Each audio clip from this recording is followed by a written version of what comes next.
Leonie, hello, and thank you very much for your time today. It's here at Roehampton, Wimbledon qualifier, and you've had a couple of good matches this week.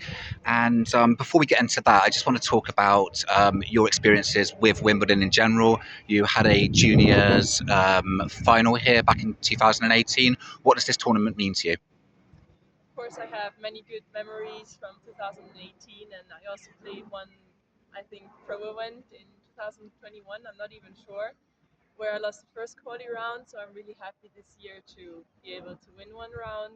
And I mean, the juniors, of course, was an amazing feeling to play on the second largest court. But of course, the main goal is always to play at the pros and make it here. So I'm really happy to be here now.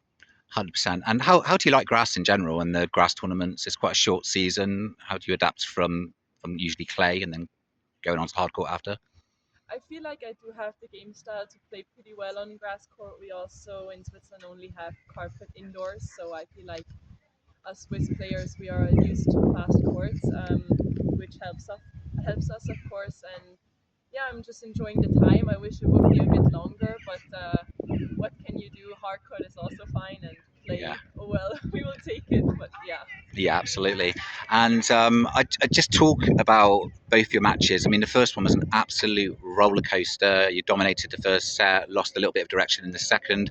You were down a double break in the final set, and you somehow managed to win it. It was a resurrection. So just tell us about that match and how you got through it. Yeah, it was a crazy match. Especially the champions tiebreak was so clear then at the end with a 10-3, I think. Yeah, I didn't use my nerves there, but I for sure used my nerves before.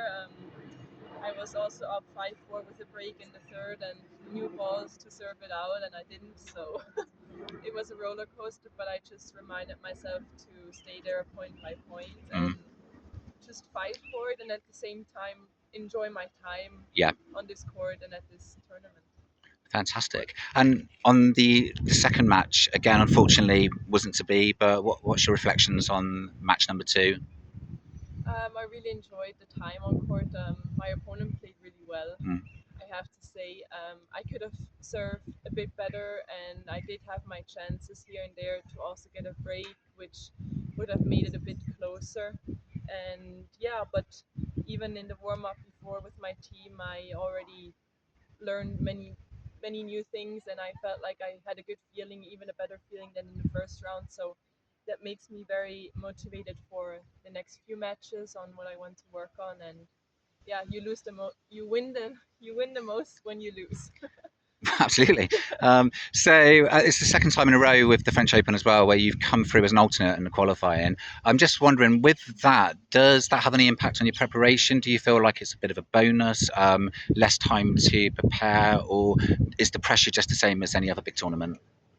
I would say it's more a bit personal that you almost feel like you don't belong here. Mm, Here I arrived and I was already in the qualifying, so that helped. But yeah, at French Open, I was on site and I was still to alternate, which gives you a bit of a feeling like you don't deserve to be here or you're not yet a qualifier.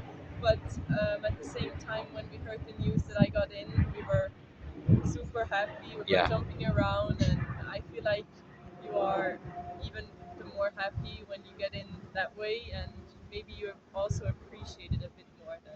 Yeah, and you're having a really good season so far. It's W100 in Carry next, which is American hardcore. You're leaving tomorrow, I believe. How are your preparations for that, and what are your hopes going into that tournament and for the rest of the year? I'm really excited to play on hardcourt again, change to hardcourt, and yeah, just try to get better day by day, and hopefully make the cut for the U.S. Open qualies Mm. and work my ass off. Yeah. And just a couple of final things on Wimbledon in general. The big story this year is the price of the strawberries. It's gone up for the first time in 15 years. I'm just wondering, as a player, does that give you extra motivation to win a few matches to get more prize money so you can afford the new price of the strawberries?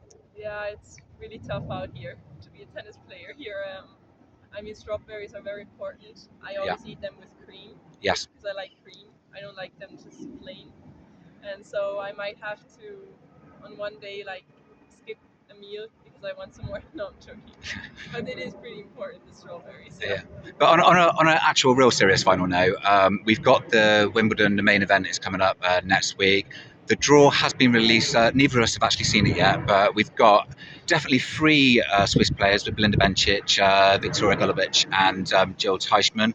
Hopefully four, because Celine's in the final round of qualifying. So at the time of recording, we hope that she's going to get through, and we'll be supporting her later. So how do you see their chances going into this big one, and also your own little group, the players around you? It's looking healthy for Swiss tennis in general, isn't it? Yeah, I'm just very happy for all of them. I hope Mercedes is going to win her match today. I talked to her yesterday. I think she made herself a very nice birthday present with her win Yeah. yesterday. Valentina is also a very nice person, and Mm. she had very good performance today.